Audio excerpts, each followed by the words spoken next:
Andy here from Last Explorer. He just caught me loading up my Titan Tray from Rola roof racks just before we leave for the Victorian High Country.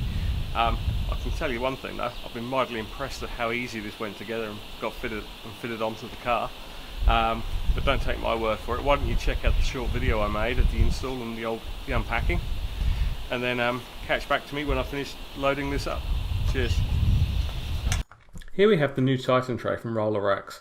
I've ended up going for the 1500mm length, which should be the perfect fit for the Rangie. It's also got a set of side rails with it to help secure and protect loads when off-road. I'm looking forward to getting this upgrade done before heading off, so I'd better get to it.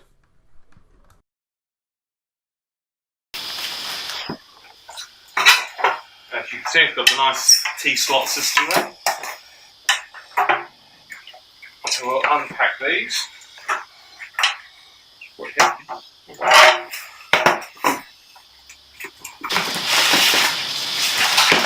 Really thick, really chunky. I'll lay these out first and then we can work out where everything has to go.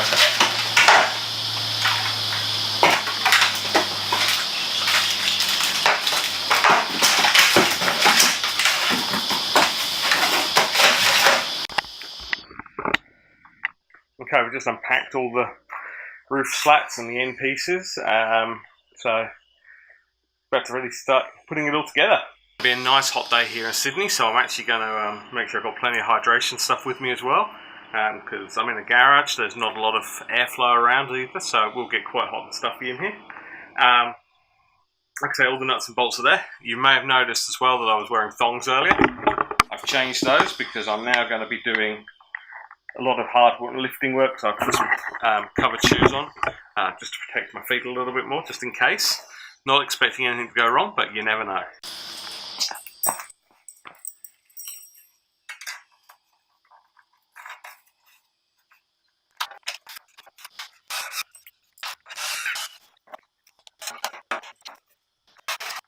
As you can see, the roof rack has now been assembled and is ready for fitting.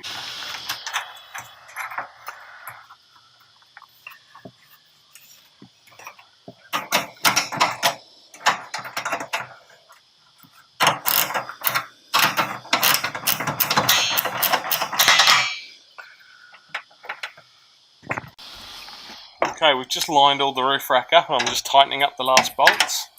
As you can see, it's all nice and straight. One of the good things I like about this roof rack is it's got the T-slots on the side, so or the slots on the side, so you can actually mount things hanging off it rather than going over the top, which is actually quite a nice innovation. Also, the end pieces themselves have grooves in them as well, which the previous rack didn't have. Again, good innovation, handy for hanging stuff off it, so all good. Hi there, so I'm just going to put the rails onto the Titan Tray. So the first thing we use is these little legs, which slide into here with the turn bolts.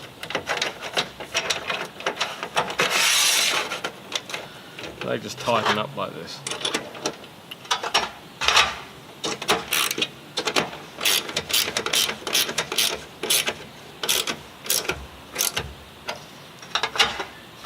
Next job is to get the rail, which slides over the top and through the little grooves.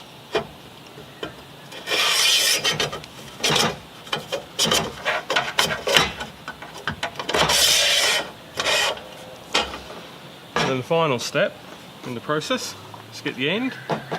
You also get one of these little turn bolts here. So the turn bolt sits into here.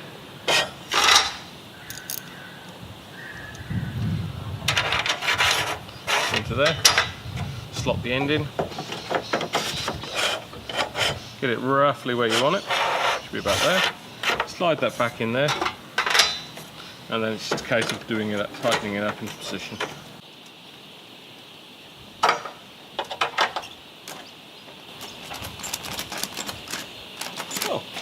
Oh, you're back. Well, how easy was that fitting? Well, I'll tell you one thing, I'm really looking forward to giving this rack a good test out of all the gear on it over the next week or so in the Victorian High Country. You can actually check out the review in the next issue of Last Explorer. So, see you on the tracks, guys. Cheers.